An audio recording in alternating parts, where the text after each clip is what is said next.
Jésus-Christ est la vérité. Jésus-Christ est la vérité. Jésus-Christ est le Seigneur. Jésus-Christ, c'est lui qui pardonne le péché.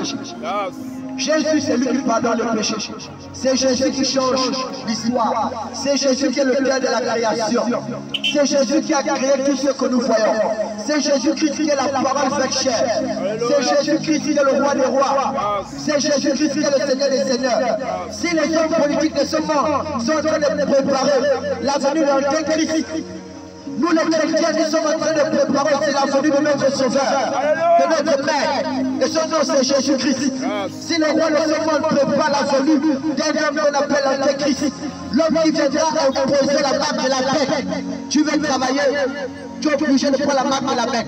Tu vas aller chercher, tu es obligé de prendre la marque de la paix. Tu veux prendre le taxi, tu es obligé de prendre la marque de la paix. Les hommes forts de ce monde, les hommes forts de ce monde, les hommes religieux, les hommes politiques sont en train de travailler matin, midi, soir pour la réception d'un homme qu'on appelle l'Antéchrist. Lui qui viendra pour semer le chaos et le désordre sur la terre. Regardez un peu ce qui se passe autour de nous. Même sur l'échelle mondiale, quand on regarde un peu, même au niveau même des jeux, même la politique qui est en train même dans les jeux. C'est-à-dire que moi je joue au ballon, la politique aussi à sa part. La politique fait entrer partout.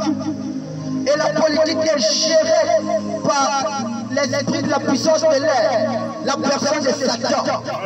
Regardez un peu l'ouverture même des Jeux olympiques qu'on a vu. Regardez un peu les scènes abominables. Quelle est la corrélation entre le jeu et Dieu? Mais les gens parlent le jeu se moquent de Dieu. Regardez comment le nom de Jésus-Christ a été plaqué, a été méprisé pendant l'ouverture. Mais si vous dites que vous faites les Jeux olympiques, mais Jésus a quoi il voit dedans? Pourquoi vous vous moquez de lui? Qu'est-ce que Jésus vous a fait? C'est-à-dire le président de ce monde sont assis au pont un frère, avec, même avec son haut, il a écrit Jésus-Christ. On lui demande ne peut participer aux Jeux olympiques si tu enlèves Jésus-Christ sur ton haut. Mais donc on comprend que tout ce qui se passe dans ce monde, c'est pour combattre la vérité. C'est pour combattre la vérité.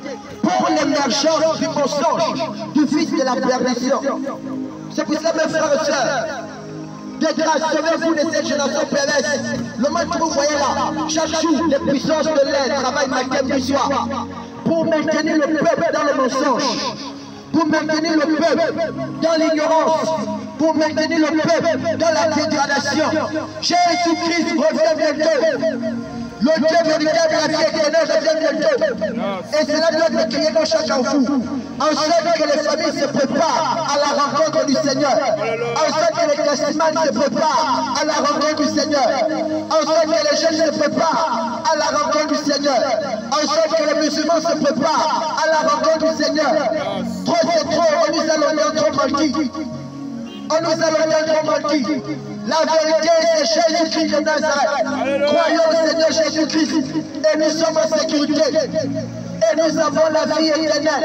Et nous avons la vie éternelle. En dehors de Jésus-Christ, point de salut, point de vérité, point de bonheur. Il n'y a que désespoir et honte.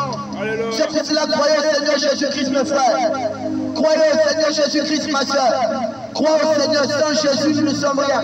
Après avoir fait le coucher avec les garçons là, après avoir fait le faire tout le désordre, est-ce qu'en enfer tu vas continuer à le faire?